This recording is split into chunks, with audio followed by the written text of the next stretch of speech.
Hello guys, gagala na naman pala kami today. Ayan, as a mom of two, syempre marami tayong kailangang i-prepare muna and syempre asikasuhin yung dalawang bata bago tayo makagala. And ito nga ang mommy bag ko, nakikita nyo naman ang dami-daming laman. And kaming tatlo nga lang yung lalabas ngayon dahil may gig si Habi. Pupunta nga pala kami ngayon sa bahay ng aming kaibigan dahil nag-invite siya for the housewarming and nandito nga rin ang kanyang boyfriend na masarap magluto. And bago nga kami pumunta doon, yan, bumili muna kami ng mga kain ng mga bata. And dito nga dun sa Goldilocks Center Mall and nag-jeep nga lang pala kaming tatlo para naman medyo makatipid sa mahal nga ng mga bilihin ngayon.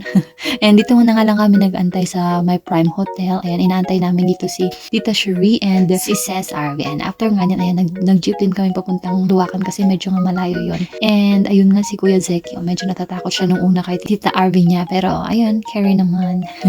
Nung kinalaunan, naging okay naman na sila. Bago nga kami punta sa kanilang bahay, ay may nakita nga kaming Korean restaurant dito and napabili nga kami ng milk tea. Ewan ko ba, bigla akong nag-crave ng milk tea.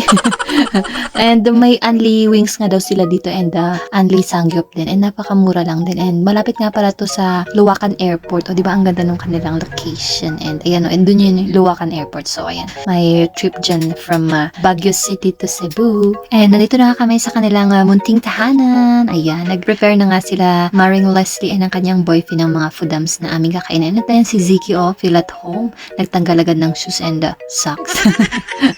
And si Aling siya na yung nagising na rin nga pala siya. And humabol nga pala si Maring Jumi. Ayan, nakahabol sila ni Burikito sa pagpunta nga dito. And ayun, nagkain-kain lang muna kami ng snacks na dala ni Tita Cherie. And after nga nito, ayan, syempre, chika-chikahan muna kami sa kanilang mga ganap, sa mga nangyari daw sa kanila nung sila'y nalasing sa dessert.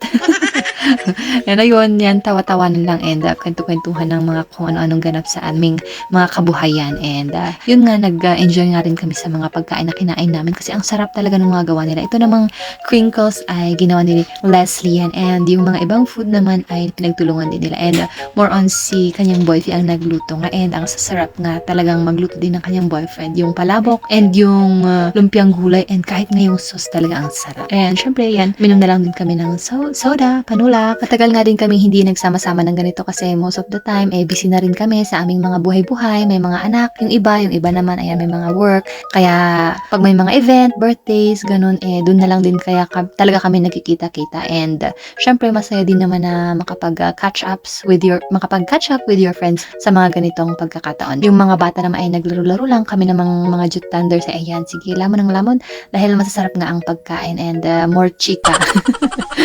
Syempre, di mawawala yan pag nag-gathering ng ganito. Parang mga katuwaan lang naman. And yung iba nga naming mga kaibigan na dati naming mga kawork nga, busy-busy na rin sila kaya hindi rin sila nakapunta. Kasi syempre, may mga work na nga rin sila. And ayan, ang saya-saya oh.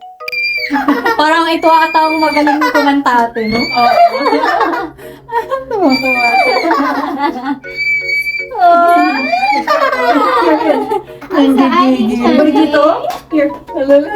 At nung gumabi nga ay nagsiwian na rin kami dahil nga may mga kasama kaming bata at hindi na rin kami tulad ng dati na pwedeng tumambay sa labas ng matagal. Yun lang po for today's video. Maraming salamat!